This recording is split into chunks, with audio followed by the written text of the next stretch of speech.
Hello, my name is The Mechanic. I am going to attempt to explain resonance theory in a way that is somewhat cohesive. Hopefully. This is mainly a test video, but if I'm really spitting bars, then maybe I'll share it to people. If you're watching this, you're most likely someone close to me that I've already been talking about the project. But if you're not somebody who I've already been talking to, that means maybe, hopefully, this is good. These are some of the fundamental components. If you would like to read them, you're welcome to pause and read them. But I am just going to get into what resonance theory actually is. So we're going to come over to the sine wave system. Don't worry about what is going on here. All that really matters is that you are looking at a sine wave. And what's so special about this sine wave? Well, we're going to talk about it. Basically, what's going on is you have energy, the amount of energy utilized, and the capacity to which that energy is utilized.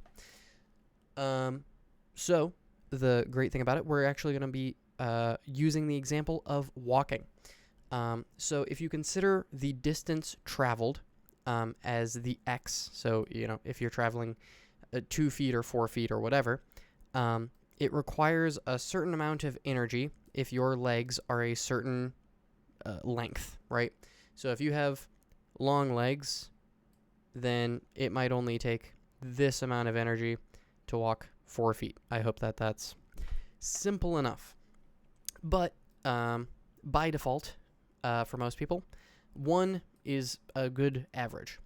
And with that, 1 energy and 1 capacity creates the best flow. This is the most natural walking pattern.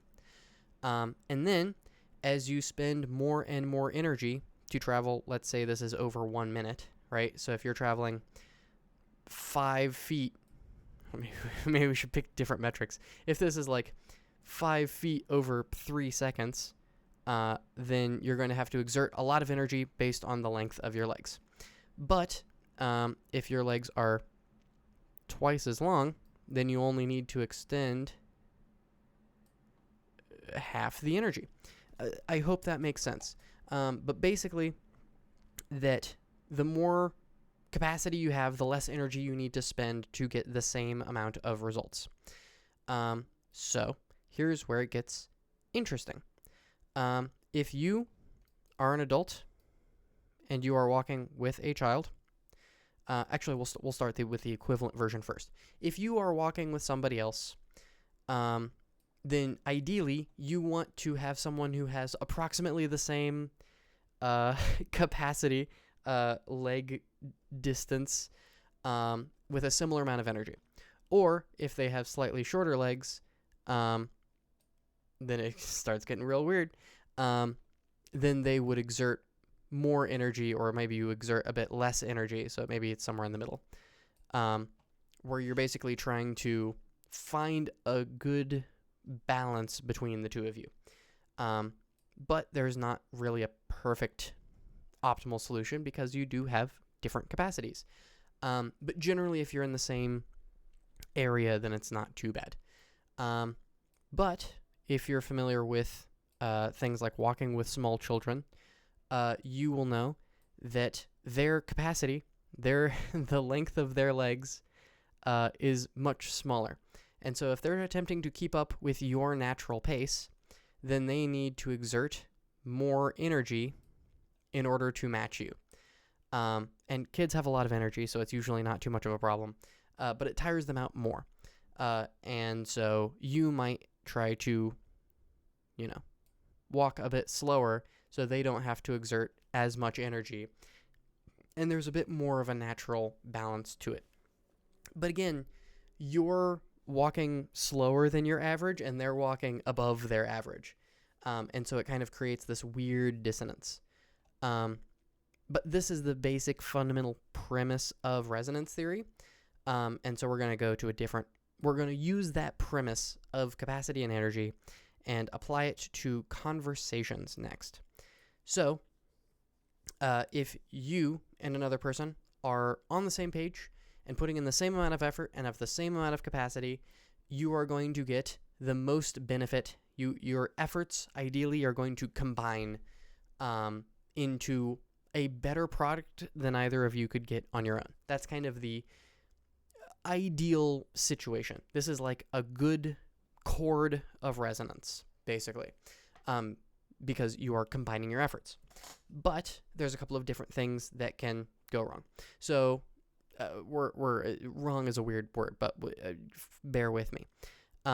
If one person is just not exerting any effort, then the other person is basically just performing for them. There's just like audience and performer.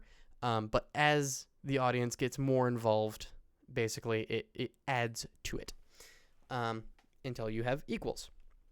Then you have sync, which I haven't talked about yet. But with sync, if you have two people who have good capacity and equal energy and are on the same page, it's really good for the waveform. But as you move out of sync, as you start to disagree or have different fundamental beliefs or whatever else, then you start to lose the energy spent to benefit gained ratio starts to diminish until eventually you reach perfect opposites, which is right here, in which both parties are exerting a decent amount of energy and getting no results. So this is like a complete impasse of an argument or invalidation. This is actually how noise-canceling headphones work, if you didn't know, where it's playing two opposing sounds to basically cancel each other out and sound like nothing, but you're actually exerting energy to suppress a signal. And I think that's super fascinating, and it's applicable to a lot of things. But here's the other thing. When you are trying to talk to somebody that has a different level of capacity, right? If you're an expert in a field and you're trying to talk to somebody who has no experience in that field, then you have similarly weird problems where their capacity to go beyond their current familiarity with the world is only so extensive. They only have so much knowledge, right? The reason that you have to go through extensive training to learn complex things like how to do brain surgery is because there's a lot of things involved in doing that. And so sometimes teacher-student like relationships are kind of tricky because you have potentially one person who has, a lot of experience dealing with someone who doesn't have very much experience. And so what they have to do is literally bring down their full capacity to the point where they can basically bring the other person along, where the result is something like this, and over time can bring the other person's capacity up so that they can keep unfolding more and more of their energy to effectively utilize it. Something else I didn't explain, which I should have explained at the very beginning, is basically... So the basic fundamental system, so this is flow. When your energy and capacity are balanced, you have good energy utilization. But if you spend too much energy, this is very easily led to burnout. If you're going past your capacity to do a thing, you overexert yourself and it can become overwhelming. If you're familiar with flow state theory, that'll make sense to you. And then similarly, if you're doing something that only requires very little of your ability, then you will have a very stagnant looking wave, something like this. Where if you have another person that is far less, let's go up a bit. So if you have a waveform like this and somebody else has a waveform like this, then you're having to bring yourself down so much that you're very bored.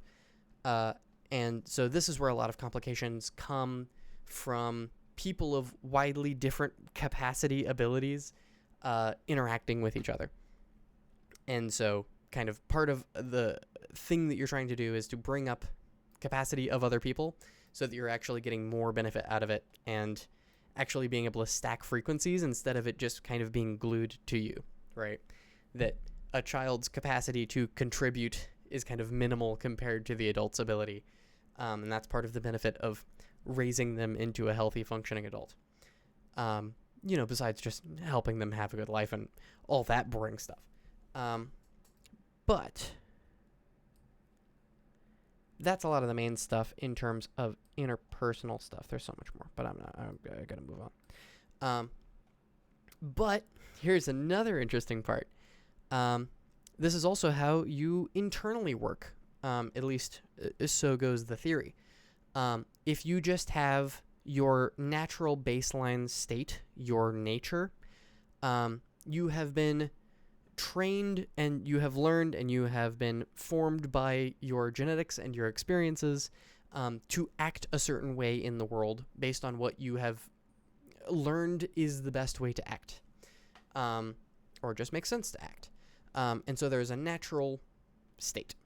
But if there's something that you have, if you believe long term is contradictory to that your nature is somehow harming or being detrimental to your life, then you start adding.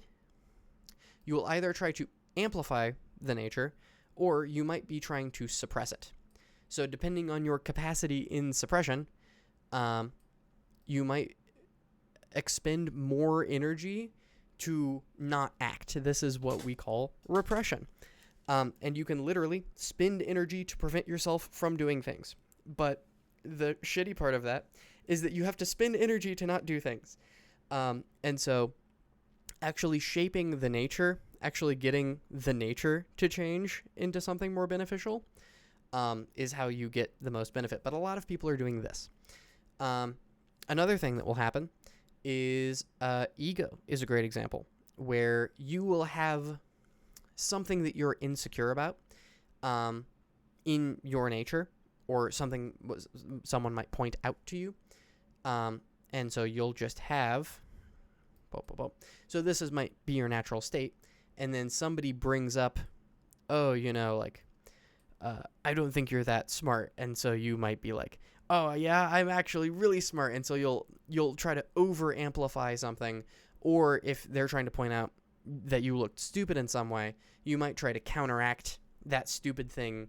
But here's the thing: most people are not very capable in their ability to do this, and so what ends up happening is, even if they're trying to exert a bunch of effort into suppressing something or hiding something, obscuring, lying are also good examples. If they're not equally capable of doing it, if it's not natural to them, you can feel the distortions in their behavior of them trying to hide something. And sometimes this is also false signal. There's like a lot of things that distorted signal can be, but these are great examples of it. Like, thou doth protest too much is kind of one of my favorite examples of this. And basically just that you can feel when something's up, until they get better and better and better at lying. Whoa, my gosh. Like, as they get more capable at lying and more capable of balancing their counter resonance, then they can basically hide the signal. But as your ability to perceive and distort the signal increases, you can start to, like, uncover the fluctuations in it. Another interesting thing, trauma is another great example, where you will have certain past experiences. There's certain resonances that have been learned, and that your tuning forks, which is the main function of the system. Oh my gosh, I haven't even explained tuning forks. Basically, that you have all of these tuning forks in your head that are sensitive to different stimuli. That you might see a dog and react a certain way, or see a spider and act in a certain way, or hear a really nice jazzy chord, and it will react in your brain in a certain way. But either way, these are the things that are creating resonance. The things that you resonate with, and you're like, this has this type of vibe. That's what we mean culturally. But that if... I might have to call it quits soon. I don't remember where I was. Trauma. If you have certain experiences that drastically shape the tuning forks, it'll create all sorts of weird, distorted signals, especially ones that come up from the past. PTSD is a really interesting example of this, where people, like people coming back from war, become like their tuning fork for, gunfire and violence and all of these other things become hyper attuned, where even something that is vaguely similar to it will activate that stimuli and be deafening, right? That the signal is so high energy that it kind of like blocks out whatever the hell this other one is doing. Like if this is, whoa, like over here, it doesn't really matter what this one is doing. The signal is still going to be like deafeningly loud. And that sucks. I don't know if you've ever had a phobia before. They work in a smaller but still significant way, where you can become oversaturated to a signal. This is actually a core component of the system, is that, your brain can kind of only handle so much of what's outside of what it's familiar with. Like it can only handle so much new weird signal, right? That microphones are tuned in a certain way. And otherwise you start peaking. I was really tempted to start like screaming right now to see if I can make the mic peak, but I'm not going to do that to you. But that's how microphones work. That it is literally a little vibrating, I think a piece of metal or something, that's moving against a magnet and literally capturing the pressure fluctuations in the air. And I think that's fascinating. But what a horrible first draft, but it's fine. I winged it. But those were most of the main fundamental points. God, let me explain what okay, I'm going to do this and then I'm going to try to go to bed. But it was a good, it was a good first try. The signal, if we just go back to the basic one, is not actually just a simple waveform. It's actually a circle. And part of the reason why that matters is because it can be spinning in two different directions. It can either be going clockwise or it can be going counterclockwise. And why does this matter? Well, it's because the phases it's moving through. So let's talk about the phases real quick. So the reason resonance happens, at least according to me theory, is that you have 4 different primary things that your brain is accounting for when it's perceiving things, when it's engaging with the world, basically. And that there's a couple of different interesting things going on with that. So the first thing that your brain does is it's catching a stimuli. It has awareness of a thing. And this is the trigger for resonance, positively or negatively, where you can either act where you want to amplify a signal. You're like, yes, I enjoy this thing and I want more of it. Or it can react negatively and say, I want to either get away from this thing or change this thing or thing bad, basically. In biology, this is called approach and avoid behavior. If you're familiar with like the carrot and the stick, it's stuff like that. Then we have process. We basically digest the information in some way. You're trying to optimize it, deal with it in that kind of way. And then there's another interface with the world, which is action. Oh my gosh. Action. Where these two are actually the external interface, and this is the internal interface, if that makes sense. And then you have challenge. So basically what's happening is when you have a positive resonance towards something, according to the oversimplified model, where basically this is what happens when you have a positive resonance. You're like, I enjoyed this thing. I would like to improve it somehow or act upon it or like sustain the good thing happening or just experience it. But either way, you're engaging in the resonance somehow. Or you have a negative response. You have an avoidance stimuli. And then it's like, ew, gross.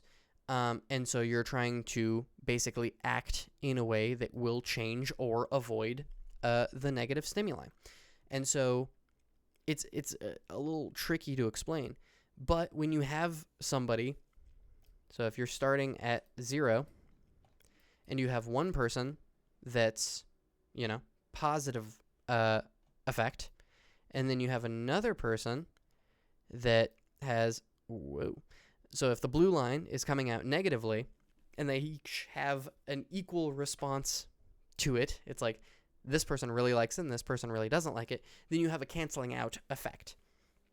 And part of what happens with that, you can look at all sorts of cultural things, even if it's just like two people liking or disliking a food, then you can have a complete impasse on communication around that thing. And so it can be very strange. But part of what you can do to counteract that, part of what empathy is basically just trying to attune with the other person's signal, and just understanding that system of what they're enjoying about it, basically. Even if this is your point of like, oh yeah, I do dislike these things, as long as you're not playing it actively over their liking part, then you can actually have very beneficial conversations with people.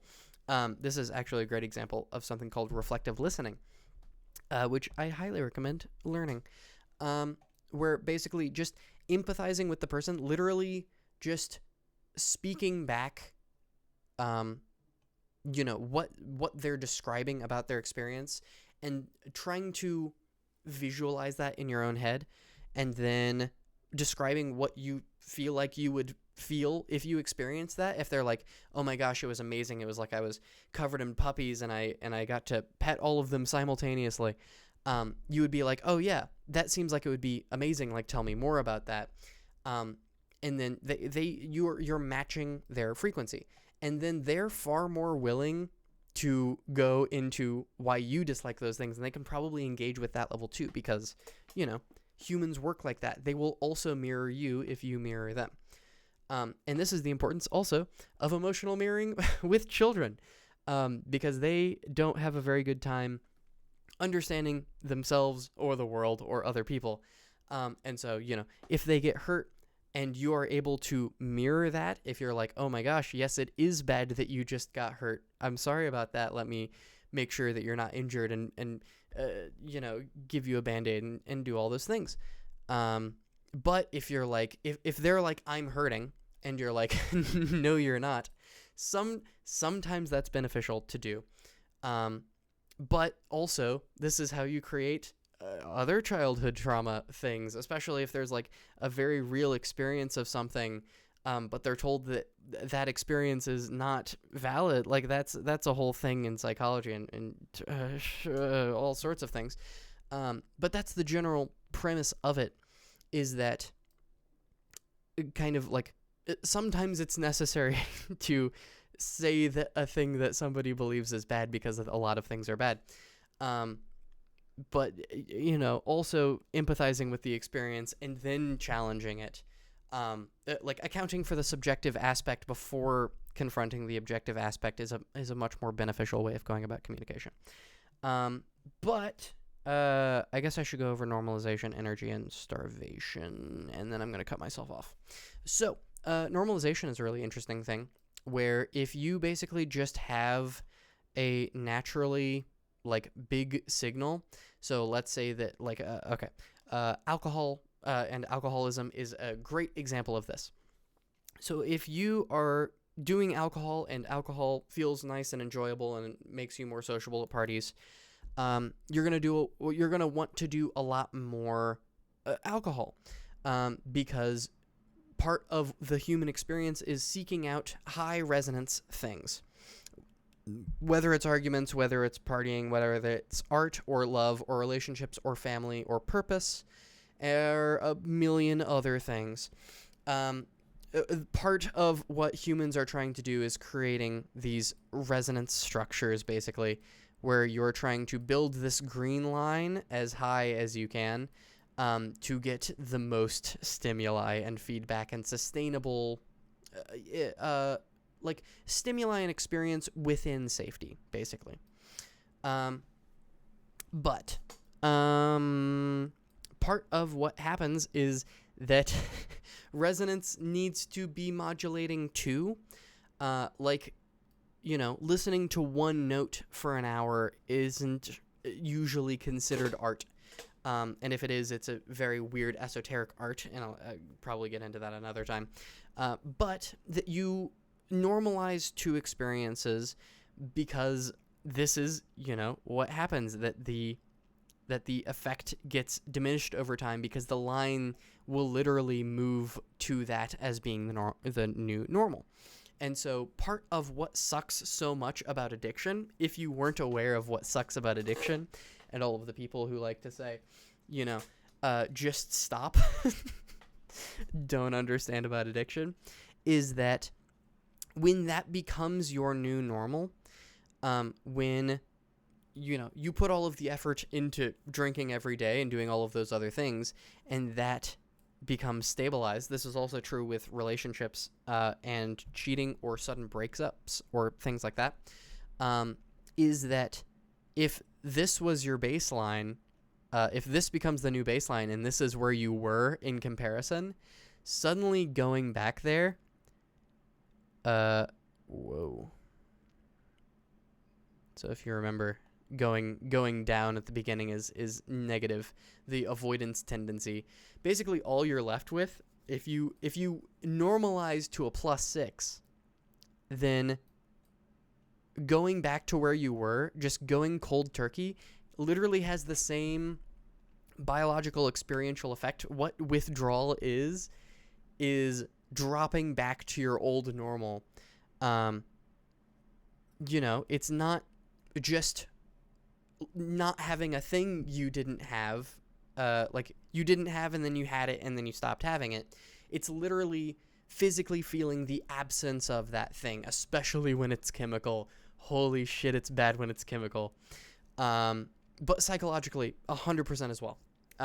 Like that cheating is such a brutal thing for people, because it's basically destabilizing the entire safety structure of their social, like their interpersonal, intimate life. It's brutal. But that's basically how normalization works, that you can normalize to things, and then deviations from that thing is how you create modulation. So part of what a healthy relationship is having two people that are approximately in the same capacity still being able to modulate with each other. So if you have two people that are approximately in the same sync, in the similar capacity, and spending approximately the same amount of energy, pointed in the same direction, then you have a stable relationship. Because even if you deviate, even if you go and try new things or challenge each other or do these other things, it is close enough in proximity that the modulation can feel safe, right? If you just are spending every day doing the exact same thing, there's also solace in that if you can be content in that, and that's also fantastic, which is 100% a thing you can do. But having that modulation is like a stable modulation is really what you want to try to look for in most things. But I think those are the main things on that. Now, here's the economy segment, and then I'm going to stop myself because I am tired and I feel like this is a weird video, and we'll find out if anyone watches it. But here's the core component, is that humans have a cost-benefit ratio that they are running in their heads, either consciously or subconsciously, which is you have energy that you can use to act externally or internally. There is mental, emotional, physical, and spiritual four energies, arguably, a lot of people would have issue with the spiritual energy, but it's functional, I promise. But basically, you have these different pools of energy. It's actually part of your capacity, and that's what shapes your ability to act in the world, right? So the more capacity you have, the higher your natural default wave is going to be, right? If you need to do a 2 task, you only need to spend 1 unit of energy to achieve that thing. And if you need to go to 4, then you only need to spend 2. That there's this calculation, right? Part of how the body works, so we'll take physical hunger as an example, is there's a natural contented state. And then there starts to become resonant signals that your body produces when you are requiring something. So you get tired when you need sleep, you get bored when you need stimulation, you get hungry when you need food, you get thirsty when you need water, you feel lonely when you need human connection, you feel drive to achieve meaning when you feel meaningless. You get the idea. But basically that there's this internal economy debate going on in your head about how you best achieve all of these hungers based on your understanding of how the world works and how you work and your strengths and your energies and so on and so forth. And part of the brutal, sad thing about how humans work is that brain, please, I'm almost done. We'll get there. I don't know if you can tell, my energy is running on fumes. But basically, that when you are sufficiently fed, you're able to optimize better into the future. You're able to invest. When you have a wide margin between what you're spending and what you're earning, you can kind of use that extra money to, invest it into the future. But if you don't have a lot of, if you have not very much food and you have an inconsistent supply of new food, you're going to create a scarcity mindset. You're going to be a lot more hoarding of what you have, and you're going to become more desperate. Like literally what scarcity mindset is and what, companies that are running at a loss have to do in order to stay afloat is suboptimal short-sighted investments or business strategies where they might, overwork their employees or take a shitty ad deal or whatever else it is, just in order to keep the company afloat. And humans work similarly, where, if they're stable enough, they are able to be calm and rational and do all of these other things. But when the signal comes in that's like, oh my God, you really got to do this thing, and it's like all you can think about, when it's like, whoa, it's really bad, like you fucking have to eat right now, then people do crazy, horrible, shitty things. And that's kind of how humans work. And it's kind of awful and sad, especially when you look at all of the awful, horrible things that are going on in the world. That typically it seems to be really, like, maybe this is too oversimplified, but I would argue that most of the things you probably hate in the world are either some combination of starvation and maladaptive behavior on how to feed that starvation. And some of it is just, pathological, either genetic things, I think like sociopathy, but I could be wrong about that, and then just experiences and traumas and all of the other things.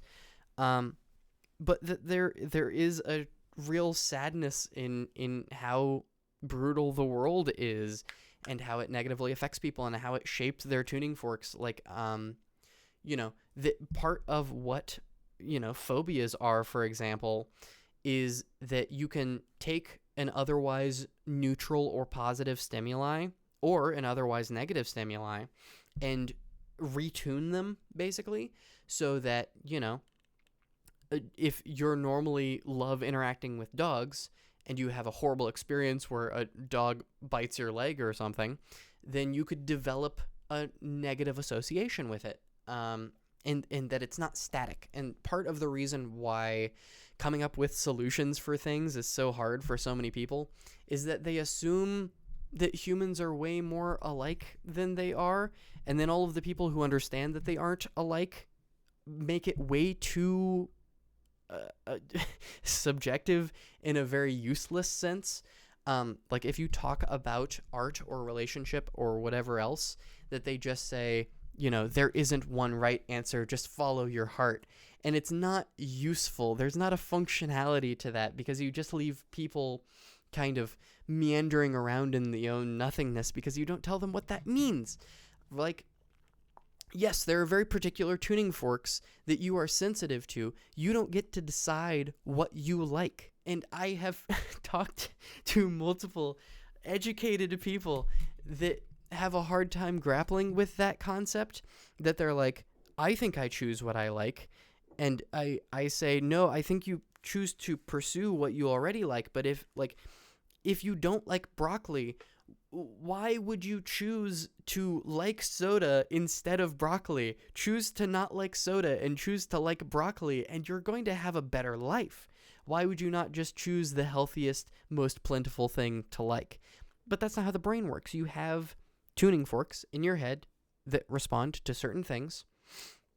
Like, I heard this great thing about, like, that lemon cake doesn't exist in nature, and it's just hyper stimulating certain natural systems in your body for sugar, for carbs, for protein, that are hyper activating the tuning forks in your head that crave those things. And so you can create signals that are way, like, over attuned for what is possible naturally, basically. But that, the part of what makes a fantastic piece of art for you is that it plays all the right notes in your head. If you have a particularly sensitive tuning fork for, the loss of a loved one, if that's like a meaningful like experience that you are trying to process, then stories about that are going to resonate more deeply with you.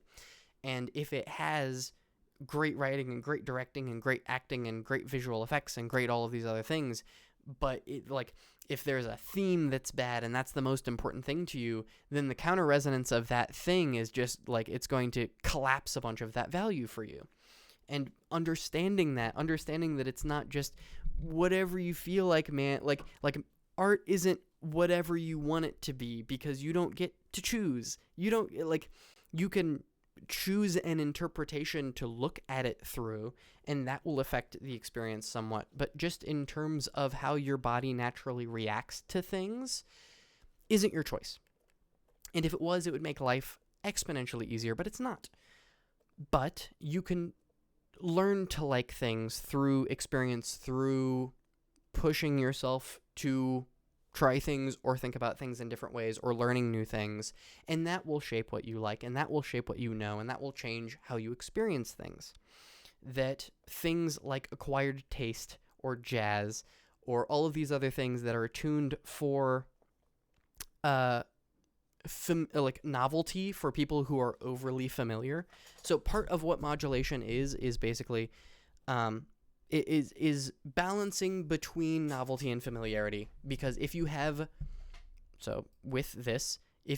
all familiarity, then you get your baseline, right?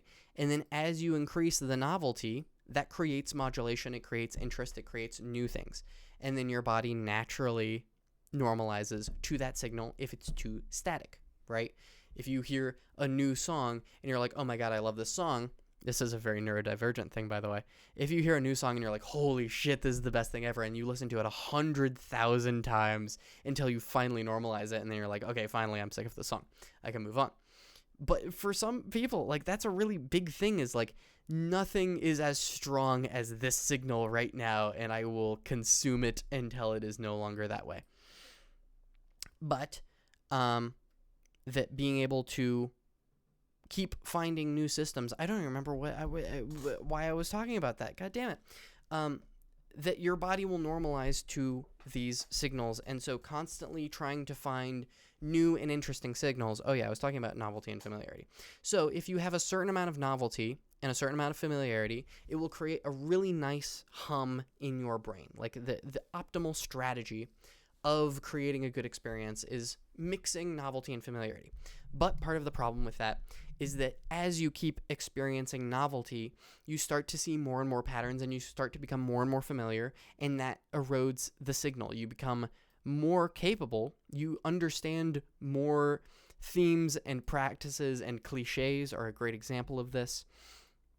But that will affect how strong the signal is, and so it takes a different retuning of novelty, of the balance between novelty and familiarity, in order to get you back to that place. If you are familiar with the term chasing the dragon, it's a great example, where people who are addicted to a substance will be pursuing the first high they ever had because it was the strongest. Because if you take the same amount of drugs a second time, it's not going to be as potent because your body has already created a resistance to it. And so you have to increase the dosage in order to reach that original high. And this is how people overdose on drugs, typically, or it's just a mistake of not understanding the right amount of dosage, or just that amount of dosage can go. There's a lot of complicated things. I'm not going to get into it.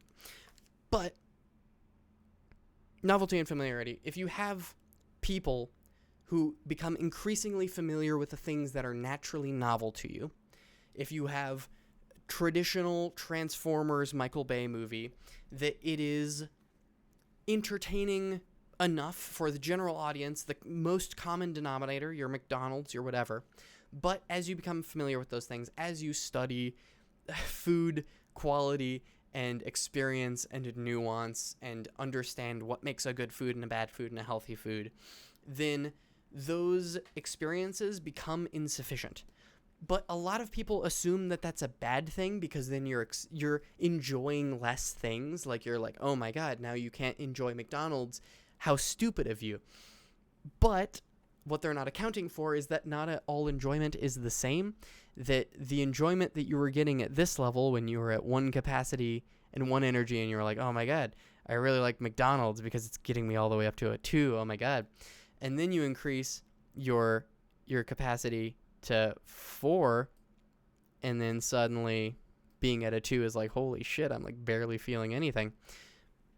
That you require more weird, novel experiences. You get, I keep thinking of acquired taste as being like whatever the snails that French people, escargot, I believe.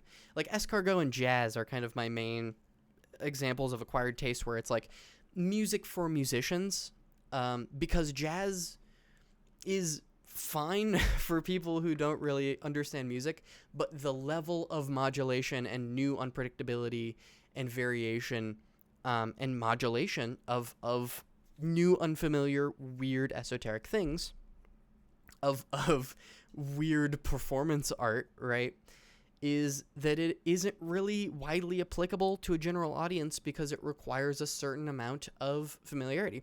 But also a lot of good art can be both valuable and good as like a general audience. Like I think Studio Ghibli movies are a great example of this, where the more you understand and the more nuanced your palette is and your understanding and your technical and intuitive sense of doing a thing becomes better, that it keeps giving more and more and more. And then there's other examples. I'm sorry if there are any sequel fans, but things like the sequels where they can be really enjoyable on the surface, but then as you have more like literacy awareness, then it kind of like there's continuity errors and there's other things that just like the quiet signals there become more amplified as you become more attuned to those kind of things. And then you also become more attuned to the nuanced themes and the things that the creators were trying to do. And there's so many layers in art critique, god damn it. But anyway, that is kind of how normalization works. But the signals are not objective things. They're things that happen in your brain, and they're uniquely specific to you. and paying attention to how you respond to different pieces of art, and pieces of art that are able to hit multiple positive, your most sensitive tuning forks. Your favorite piece of art probably tells you a lot of information about what tuning forks in your head matter to you the most, that ring the loudest when they're struck. And having that information and knowing that information and knowing, what kind of things matter to you in a relationship tell you a lot about how to engage with them and how to understand them and how to understand other people and what resonates with them. And paying attention to what people like and what people do and what people pay attention to tells you a lot about them and how they work and what matters to them. And the amount of times that I've had conversations where people are like, oh my God, this person is so stupid for not working not working as hard as me and not doing this. They're obviously like stupid or whatever else. And I just try to say, like, they're optimizing for the thing that they care about, which is like energy efficiency. Like, if they're not going to get fired for acting in that way, then they're probably not going to do that because they care more about energy preservation than doing a good job, because that's the tuning fork that matters to them more, or they have other tuning forks that they're trying to optimize for. And so, doing their best and pride in their work and all of those other things that you care about, maybe they don't necessarily care about. But it never sticks. It never lands or makes sense. But I say it for myself, I guess. But that's most of it. It's about as long as I thought I was. I picked up a little steam there at the end. But it sure is a first draft. And thanks for watching. If you ended up watching all of this, I hope it was as informative as I hope it is. I am really hoping that the visualization tool is as helpful to you as it is to me. I would love honest, genuine feedback. If you give me distorted niceties, I appreciate the consideration, but it's not useful to me. I'm looking for general critique. As in terms of if it missed you entirely, if there wasn't really any resonance, you probably didn't watch this far. Or if it was distorted, or if there was a lot of terminology that I was throwing around, like if the layers of capacity, if we were not in sync in terms of what I was explaining, that's also useful information to me. Like anything that did or didn't land, I would love to know about, because it gives me more information on how to approach these things in the future. Saying it's cool is is more than nothing. But I hope for more information to work with, hopefully.